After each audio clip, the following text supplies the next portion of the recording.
Joey, nakita ko, ang dami magkukula mo na nagkatotoo.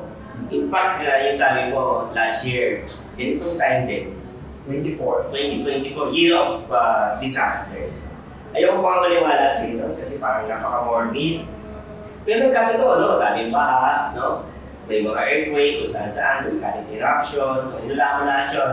Nakaplawan natin na yun. Yeah, oo. Tapos, yung flame ng mga bumabagsak, gusto nga rin itanong sa Ian mamaya. Ikaw yung author ng mga Himalayan na wala din. Ang dami mong hinulaan na mag-Himalayan. Kaya, pag mag-love-line, huwag kayo magpaula kay Joey kasi hiwalay kayo. Yung Catherine Bernardo at si Diane pati yung hinulaan talaga yan. Bayan mo. Problema sa tubig. And then, bigla sa Baguio, nagkaroon ng problema sa tubig. And then yung sakit sa balat, no? Nagkaroon talaga ng virus at itong bagong virus na respiratory okay. At dahil mo yung nagkatotoo, pati yung green line, no? At this year, dahil New Year, interesado ako na, siguro pati yung mga viewers, interesado ako na, ano ba talaga yung 2025? Well, year ng 25, ito yung year ng war. No? War? So may mga nakikita akong magbubukas. Lalawak pa ang mga ligmaan? May mga nakikita akong mga bago matapos o kalagitnaan. May mga susulpot na gano'n na. So, ito rin yung tinatawag din natin year of war na sa emotion ng tao. Not necessarily. War pa rin ako nararamdaman. At gulo. Well, unahin ko yung US, ano? Sa hindi ko alam kung nakaupo na ang UFO, itong wala na. Magkakaroon sila ng mga problema sa kanyang pag-upo. Sasalubungin agad siya ng gulo o ng mga problema. Ang ano ko lang, kaya ko sinasabing year of war, may nakita akong parang civil war sa US na maaaring dahil sa kanilang economic situation. So, lalo-lalo na yung bagong ipopropose ng rules ng presidente ito. So, doon maraming pwedeng magalit, pwedeng magwaulo, magagalit sila kaya nang kikreate ng ito rin siguro. At sana hindi magkatotoo. Kasi syempre, yung mga Pilipino tayong mga kababayan pala na natutunan. Taiwan and China.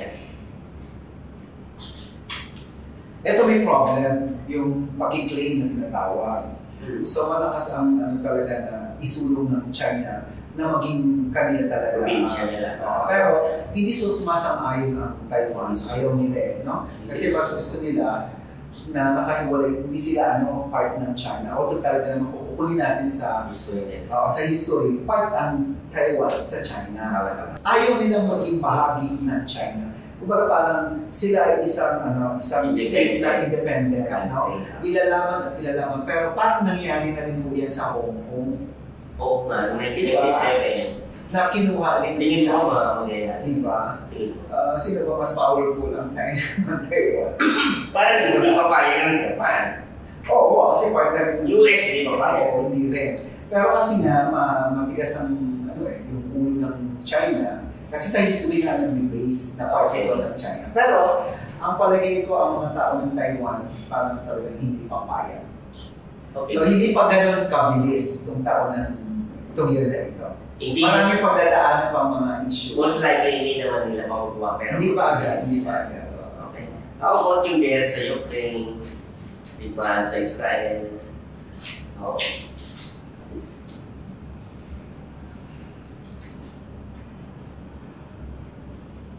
Kasi lumawak yung gera sa Middle East. Hindi, meron pang may susunod pang bansa. Alala? Parang yung gera na yan. Sa Europe? Oo, parang matutuloy pa Hindi pa siya ganun titigil talaga. Mananahimik lang, pero Europe and Middle East? Oo, tuloy pa. May 4 pa nga, sabihin 4 na pwedeng magkagulong bansa. Makarating kaya sa Pilipinas ang digmaan? Sa atin? Oo. Does it reach the shore of our country? Sana wag, no? Ano sabi na ba?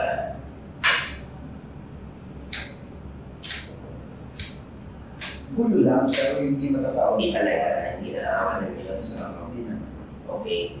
Last year, inulaan mo yung tungkol sa tubig, sakit sa balat, no? Kasi uso ngayon yung mga ubo, tingnan ko yung ubo, mga respiratory. Ano ang future ng health dito sa Pilipinas at saka sa ibang bansa? Ang talagang target ng taon na ito sa 2025, yung emotion ng tao, yung mindset. Ito, Emotional health. o saka sa kinalaman sa pag-isip, medyo mas malakas. Sakit kayo, stress. Iba ang movement there, parang nakaano sa may tinatawag, nakalimutan ko lang, yung sphere, yung nakaka-apekto ito Magnetic para sa emotion o sa pag-isip ng tao. So, Mas magkakaroon ng mas stress, anxiety, no? Yung virus, meron pa ulit, pero hindi man tayo magkakaroon ng lockdown. May mga bago talagang mga sakit pa at karamdaman. Although magiging ano yan, yung mga darating na kaya na magiging normal na lang, maagat na lang ng tao yung sakit na yan. So, ingat-ingatan nyo lang yung respiratory ninyo, no? Sobrang iba, stress ang mas nakikita ko, no? How about economy, Joey? Global economy muna, then Philippine economy. Parang papalapit na ng 70 yung peso-dollar exchange.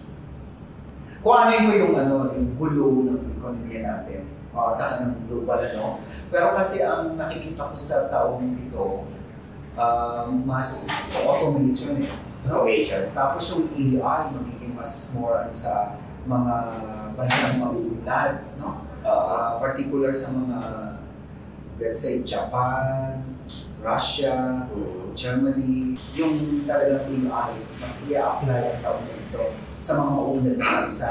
Malaki ang magiging impact sa taon na ito, pero may mga disadvantage din ng AI. Although, automation ang nakikita kong mas magulugul sa taon na 2020. Ano pa yung itsura dyan sa Pilipinas? AI? Well, sa atin, E-commerce? Hindi pa e-commerce, no?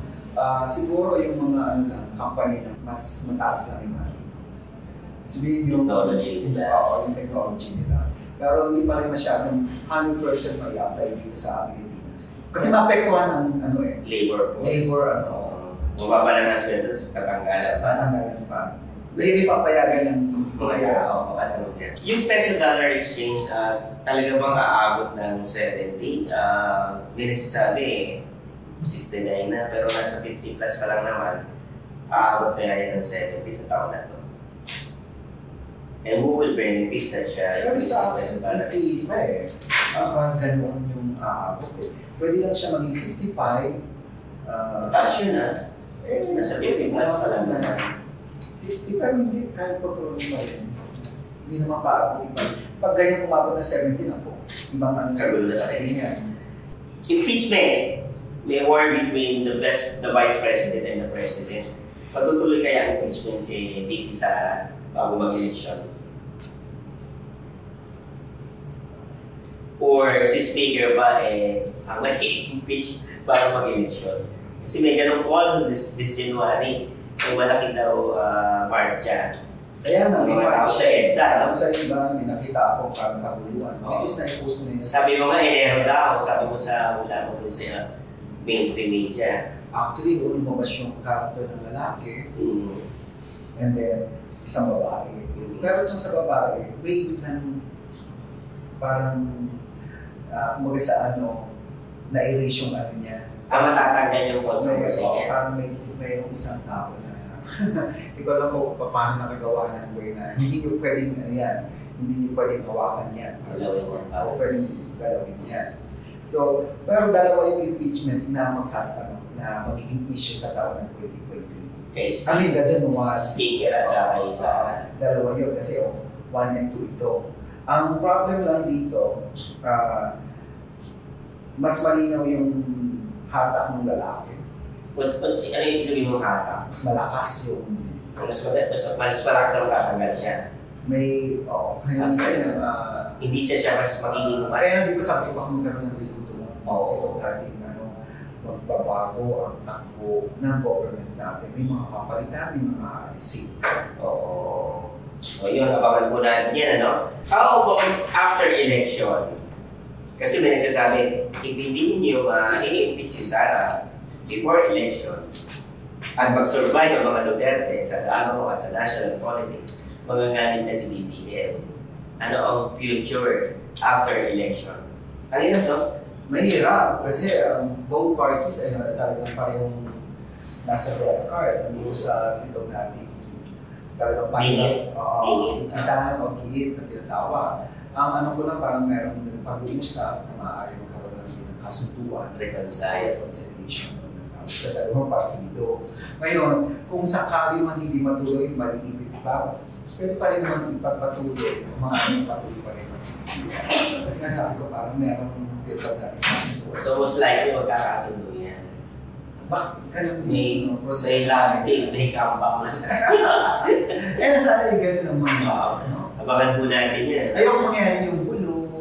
Ayoko mangyari magkaroon ng yung... So, kakaroon daw ng reunity sa government. Abangan natin yan, no? So, kayo mga nag-aaway. Kasi parang ang mangyari sa ibang vision, di ba? Parang yung transitions of governance na tinatawag. Meron na ganyan. May babae daw na nakakalang bigla. Sa'yo, wala talaga yun. Hindi, sinabi ko naman yan na maghintay na talaga ng pagkabagsak ng ating Pangulo. Babae talaga. Okay. No? Kumbaga, maalis siya dahil sa kontrola ng babae. Pero yung bago, ang sabi ko na yung 2023. Panahon na nakaupo na si Pangulo. Kalusugan nila, kalusugan ng president, kalusugan. Medyo may nakita ko sa kanya sakit. Ang problem lang din sa kay hindi kaya manageable naman, hindi naman ganun ka-grabe, no? Mga tao pa rin nakatingin pa rin kay PB. Alam mo yung siya pa rin ang inaay na mga isusunod. Okay. How about tourism? Kumusta ang turismo sa Pilipinas? Ito sana mabigyan ng mas more attention. Hindi sinasabing hindi ganun maganda. Kasi mas marami ang lumalabas ng bansa kaysa ang umiikot sa ating bansa. Nagiging second option o third option ng Pilipinas na mga ibang Pilipino, di ba? Kumbaga parang, kaya punta ka ng Boracay. Umagastos kami ng almost 50,000 kasi na mahal yung o sabi natin 30,000. Punta na lang ako ng Hong Kong. Ang mura pa ng biyahe ko. Sa tingin, 10,000 mula doon. Yun lang. Di ba? Wala pa inaabot ng 30,000. Sayang.